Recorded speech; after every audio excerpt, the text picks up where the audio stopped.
आपका स्वागत है। आज की ऑनलाइन क्लास में हम पढ़ रहे हैं कक्षा 8 बसंत का अध्याय 5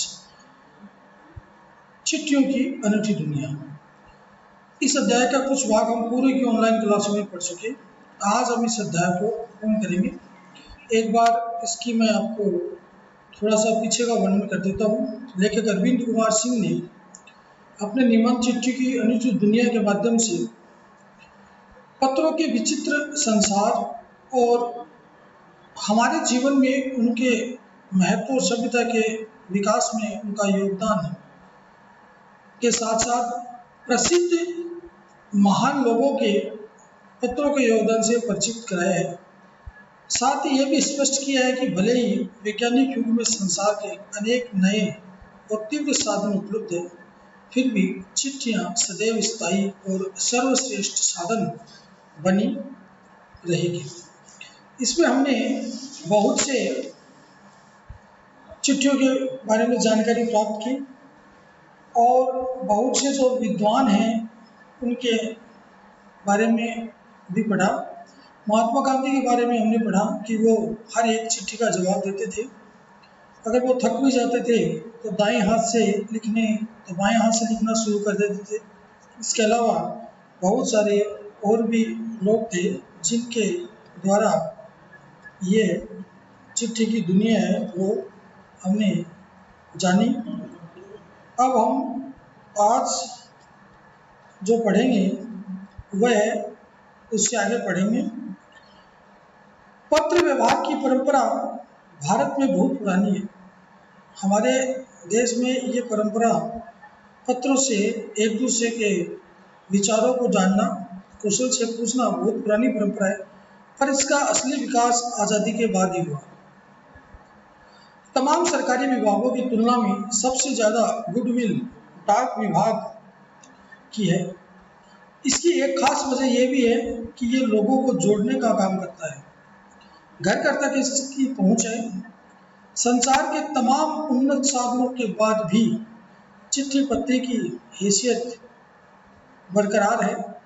शहरी इलाकों में आलीशान हवेलियां हो या फिर झोपड़पट्टियों में रह रहे लोग, दुर्गम जंगलों में घिरे गांव हो या फिर बर्फबारी के बीच रहे पहाड़ों के लोग, समुद्र तट पर रहे मछुआरे हो या फिर रेगिस्तान की ढानियों में रह रहे लोग, आज भी खतों का यानी पत्रों का ही सबसे अधिक बेसब्री से इंतजार होता है। एक दो नहीं करोड़ों लोग खतों और अन्य सेवाओं के लिए रोज भारतीय डाकघरों के दरवाजे तक पहुंचते हैं और इसकी बहुआयामी भूमिका नजर आ रही है। दूर देहात में लाखों गरीब घरों में चूल्हे मनी ऑर्डर व्यवस्था से ही जलते हैं। गांव या गरीब बस्तियों में चिट्ठी या मनी ऑर्डर लेकर पहुंचने वाला डाकिया देवदूत के रूप में देखा जाता है। इस तरह से हमने जाना कि लेखक अरविंद कुमार ने किस तरह से हमें पत्रों के बारे में जानकारी दी। इस पाठ के जो प्रश्न आपको स्क्रीन पे दिखाई दे रहे हैं उन्हीं प्रश्नों को आपको करना है। मैं एक एक प्रश्नों के उत्तर एक बार आपको समझा देता हूँ जिससे आपको करने में आसानी हो। पहला प्रश्न है, पत्र जैसा संतोष फोन या एसएमएस का संदेश क्यों नहीं दे सकता है? उत्तर है, फोन पर सुनी हुई बातें बहुत जल्दी मस्तिष्क से निकल जाती हैं क्योंकि इसमें व्यक्ति का चेहरा सामने नहीं आ पाता। एसएमएस की बात भी अस्थायी होती है।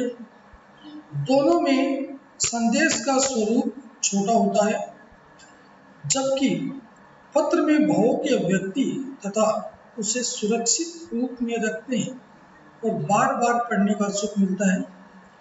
इसके अलावा पत्र में बातें विस्तार पूर्वक लिखी जाती है जिन्हें भविष्य में एक पुस्तक का आकार भी प्रदान किया जा सकता है।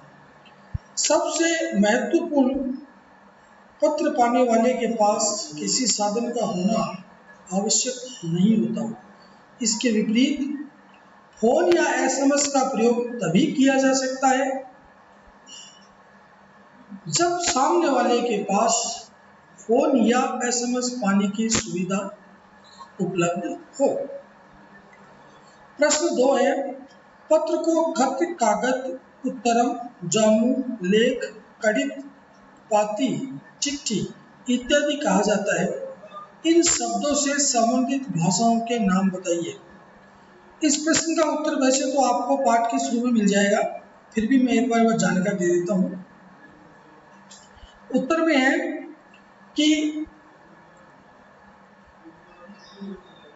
खत की भाषा है उर्दू, कागज की भाषा है कन्नड़, उत्तरम, जामु और लेख की भाषा है तेलुगु, कड़ित की भाषा है तमिल और पाती की और चिट्ठी की भाषा है हिंदी। प्रश्न 3, पत्र लेखन की कला के विकास के लिए क्या क्या प्रयास हुए, लिखिए। उत्तर है, पत्र लेखन की कला का विकास विश्व डाक संघ के सन 1972 से पत्र लेखन प्रतियोगिता के आयोजन से आरंभ हुआ। इसमें 16 वर्ष तक के बच्चे भाग लेते हैं। साथ ही स्कूली पाठ्यक्रम में भी पत्र लेखन को अनिवार्य कर दिया गया है। फिर है प्रश्न नंबर 4, पत्र धरोहर हो सकते हैं लेकिन एसएमएस क्यों नहीं? तर्क सहित अपना उच्चार लिखिए। पत्रों से जो सूचनाएं मिलती है उन्हें पढ़कर रिकॉर्ड के रूप में व्यक्ति रख सकता है। ये पत्र आने वाली पीढ़ी को विरासत के रूप में मिलते हैं। इन पत्रों में हर तरह का विवरण स्पष्ट होता है। इसके आधार पर पुस्तकें भी तैयार की जाती है। बड़ी बड़ी महान हस्तियों के पत्र संग्रहालयों में प्राप्त किए जा सकते हैं। इसके विपरीत एसएमएस में ऐसी स्पष्टता, विस्तार तथा स्थायित्व नहीं होता है, जिसके कारण इन्हें भविष्य के लिए सहेज कर रखना संभव नहीं होता। अतः पत्र निस्संदेह धरोहर हो सकते हैं जबकि एसएमएस नहीं। फिर है प्रश्न नंबर 5, क्या चिट्ठियों की जगह कभी फैक्स, ईमेल, टेलीफोन तथा मोबाइल ले सकते हैं? नहीं ले सकते। उत्तर है, विज्ञान के कारण बदलती दुनिया में पत्र लेखन का समय बचाकर लोग फैक्स, ईमेल तथा मोबाइल का प्रयोग बहुत ही जोर शोर से कर रहे हैं, किंतु इनमें से कोई भी चिट्ठियों की जगह नहीं ले सकता। इसका कारण यह है कि पत्र लेखन की भावना, उसकी लेखन कला, शब्दों का चयन, भावों की अभिव्यक्ति होती है। इसके अलावा पत्रों को संभाल कर रखा जा सकता है।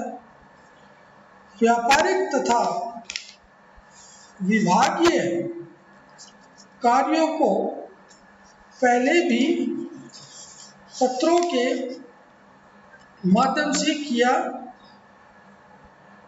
था और आज भी किया जा रहा है, जबकि मोबाइल या टेलीफोन द्वारा प्राप्त मौखिक संदेश को स्थायी नहीं रखा जा सकता।